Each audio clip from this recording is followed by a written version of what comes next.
कान खोलकर सुन लो, जितना दम है विरोध कर लो। वक्फ का कानून संसद में पारित होने वाला है, पारित होने वाला है।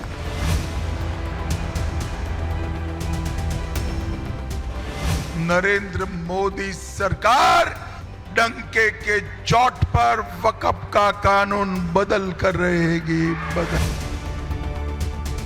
ये सुधार होने के बाद कोई आपकी संपत्ति को वक्फ की संपत्ति घोषित नहीं।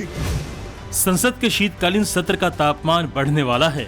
वक्फ पर विंटर सेशन बहुत ही हॉट रहने वाला है, क्योंकि दावा किया जा रहा है कि विंटर सेशन में वक्फ बिल का पास होना पक्का है। अमित शाह के एक के बाद एक बयानों से साफ है, डंके की चोट पर संसद में वक्फ बिल पर फाइनल डिसीजन होने वाला है।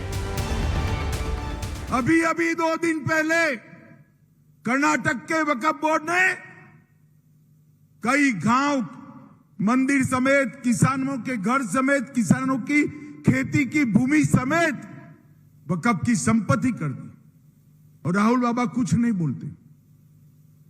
और ये अगर अघाड़ी की सरकार आई तो महाराष्ट्र में भी इसका रिपीटेशन होगा।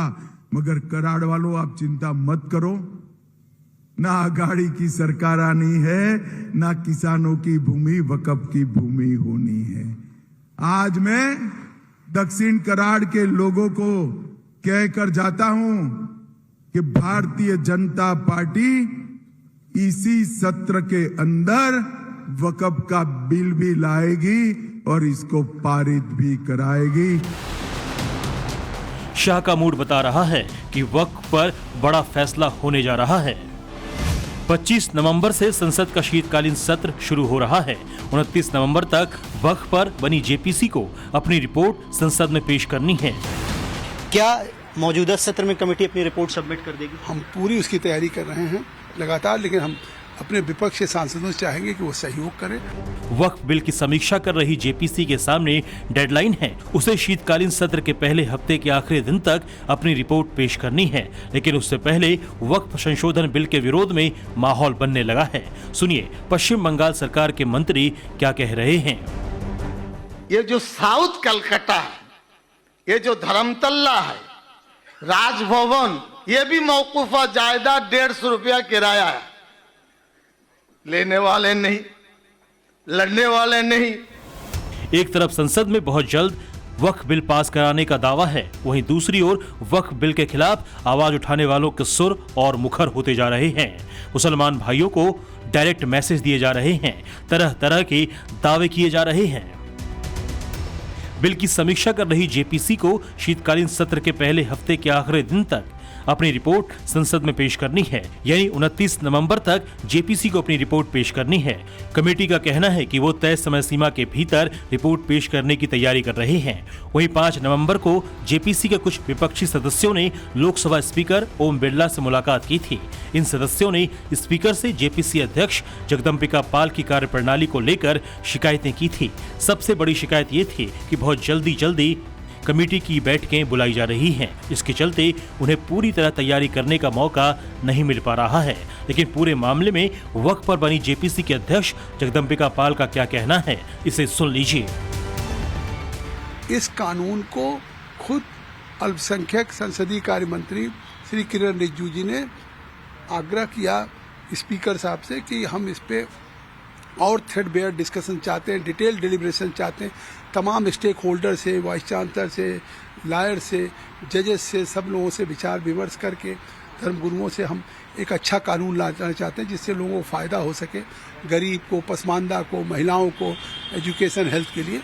लेकिन आज उसके बजाय सड़कों पे भड़काने का काम कर रहे हैं, 24 तारीख को दिल्ली घेरने का काम कर रहे हैं। वक्फ बिल को लेकर गठित जेपीसी से जुड़ी कमेटी के सूत्रों का कहना है कि रिपोर्ट तैयार करने की प्रक्रिया बहुत तेजी से चल रही है। जेपीसी चेयरमैन और भारतीय जनता पार्टी के वरिष्ठ नेता जगदम्बिका पाल का कहना है कि उन्हें पूरा भरोसा है कि वो तय समय सीमा के अंदर रिपोर्ट को सौंप देंगे।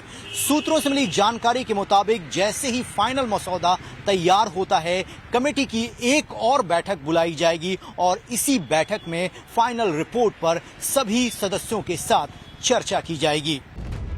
एक तरफ वक्फ बनी जेपीसी जल्द से जल्द अपनी रिपोर्ट तैयार करने में लगी है, वहीं दूसरी ओर मौलानाओं और मुस्लिम उलेमाओं का विरोध तेज होता जा रहा है। उलेमाओं ने वक्फ बिल को वापस लेने की मांग तो की है, 24 नवंबर को दिल्ली धरने की भी चेतावनी दी है। यहाँ तक कि वक्फ बिल के विरोध में जिन्ना हिमायती गैंग एक्टिव हो गया है। वक्फ बिल के विरोध के नाम पर पाकिस्तान वाली धमकी सामने आ रही है। ऐसे में बड़ा सवाल है, क्या वक्फ बिल के विरोध में सीएए और एनआरसी से भी बड़े प्रदर्शन का प्लान हो रहा है? दरअसल दिल्ली टू जयपुर शहर शहर वक्फ बिल के विरोध में कार्यक्रम हो रहे हैं। तमाम धर्मगुरु और भाईजान मुसलमानों को बिल के विरोध में एकजुट होने की बात कर रहे हैं। ऐसा ये कार्यक्रम दिल्ली में हुआ। कार्यक्रम में माइक के सामने आए पूर्व राज्यसभा सांसद मोहम्मद अदीब। वक्फ के नाम पर मोहम्मद अदीब ने बहुत ही विवादित बयान दिया। मोहम्मद अदीब ने कहा कि अगर सारे मुसलमान जिन्ना के साथ चले जाते तो पाकिस्तान लाहौर तक नहीं बल्कि लखनऊ तक होता। हमने तो जिन्ना को मना किया था, उनको ठुकराया था। हमने लियाकत अली खान को नहीं माना था। हमने नेहरू और गांधी और आज़ाद को माना था, अपने खून को बांटा था। अगर हम जिन्ना के साथ जाते और अगर उस वक्त हम सब मुसलमान जिन्ना के साथ जाते, यह एहसान तो हमारा हुकूमत को मानना चाहिए, तो फिर पाकिस्तान लाहौर तक नहीं लखनऊ तक बनता। हमारा एहसान है, हमने पाकिस्तान को मुख्तसर कर दिया। हालांकि पहला मौका नहीं है। 2 दिन पहले ही जयपुर में जलसा हुआ। राजस्थान के जयपुर में तमाम मौलानाओं की महफिल सजी, तीखी तकरीरें हुई। मौलाना तौकीर रजा तो सीधे सीधे अपने कौम के नौजवानों के आउट ऑफ कंट्रोल की बात करने लगे। जहां आप जयपुर से चलो तो दिल्ली तक जाम होना चाहिए। इज्जत जान पे अगर निकलोगे तो तुम्हारी सुनी जाएगी। ये ऐसी तादाद में निकलो, तुम दिखाओ कि हमारी तादाद को छुपाते हो। जिस दिन हम सड़कों पर आएंगे तो तुम्हारी रूह कांप जाएगी और तुम हमारी बात सुनने पर मजबूर हो जाओगे। ऐसे में सवाल ये है कि वक्फ एक्ट संशोधन में ऐसा क्या है जो मौलानाओं की आंख में चुभ रहा है? सवाल ये भी है, तमाम मौलाना आम मुसलमानों को क्या मैसेज देने में लगे हैं? क्या वक्फ बिल के नाम पर सीए और एनआरसी से भी बड़े प्रोटेस्ट की तैयारी हो रही है? क्योंकि वक्फ को लेकर देश में बड़ी बहस छिड़ी हुई है। वो किस बात के लिए इस तरह का बयान दे रहे हैं कि जिससे वो लोगों को उकसाने की बात कर रहे हैं कि हम अगर सड़कों पे आ जाएंगे तो रूह कांप जाएगी। उन्हें इस बात का एहसास होना चाहिए कि उनको अगर प्रजातंत्र में विश्वास है तो अभी वक्फ के अमेंडमेंट बिल का कानून ज्वाइंट पार्लियामेंट्री कमेटी के सामने विचाराधीन है। जेपीसी 9 नवंबर से 5 राज्यों के दौरे पर निकली। इन राज्यों में बिहार, उत्तर प्रदेश, असम, बंगाल और उड़ीसा शामिल था। उड़ीसा और असम के दौरे के बाद इस दौरे को टाल दिया गया और उसकी सबसे बड़ी वजह ये बताई गई कि विपक्षी सांसदों ने इस दौरे का बहिष्कार किया है। इसका कारण ये था कि विपक्षी सांसदों ने ये कहा कि स्पीकर के पास शिकायत करने के बावजूद भी उनके शिकायतों का निपटारा नहीं किया गया और दौरे का प्लान बना दिया गया। एक तरफ वक्फ बोर्ड बिल पर मचे बवाल के बहाने पाकिस्तान की एंट्री कराई जा रही है, तो दूसरी तरफ इस बवाल के बहाने मुस्लिम युवाओं को भी उकसाने की कोशिश की जा रही है। लेकिन एक सच ये भी है कि मुस्लिम समाज से आने वाले ऐसे लोगों की तादाद बहुत अधिक है जो नए वक्फ बिल का समर्थन कर रहे हैं।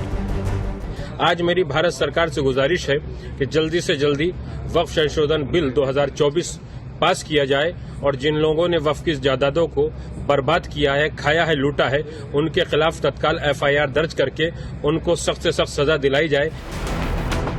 मुस्लिमों में एक बड़ी आबादी है जो शुरू से नए वक्फ बिल के समर्थन में खड़ी है, क्योंकि वो जानती है कि जो संशोधन हो रहे हैं उनकी बेहतरी के लिए है। अब जरा समझिए कि नए बिल आने के बाद क्या क्या बदल जाएगा। वक्फ की संपत्ति जिला मजिस्ट्रेट के दफ्तर में रजिस्टर्ड करानी होगी। संपत्ति से होने वाली आमदनी की जांच का प्रावधान है। सिर्फ मुस्लिम ही वक्फ संपत्ति बना सकेंगे। वक्फ बोर्ड में राज्यसभा और लोकसभा के 3 सांसद होंगे। वक्फ बोर्ड में कम से कम 2 मुस्लिम महिला सदस्य रहेंगी। संशोधन के बाद विवाद की स्थिति में कोर्ट में अपील की जा सकेगी। इन तमाम बदलावों से मुसलमानों के एक धड़े को घोर आपत्ति है। वक्फ के विरोध में एक तरफ मौलानाओं की ब्रिगेड है तो वहीं जेपीसी में विपक्षी दलों के नेता हैं जो हर मीटिंग में विवाद को बढ़ाते हैं। दरअसल विवादों के बीच में वक्फ बिल पर जो जेपीसी बनी है उसकी बैठक पहली रोज से विवादों में रही है, लेकिन दावे हैं कि कमेटी अपनी रिपोर्ट इसी शीतकालीन सत्र में पेश करने वाली है और सरकार की मंशा उसे हर हाल में पास कराने की है। यानी अब वो दिन दूर नहीं जब वक्फ की मनमानी पर कानूनी लगाम लगेगा। दिल्ली से रविकांत राय के साथ ब्यूरो रिपोर्ट, टाइम्स नाउ नव भारत।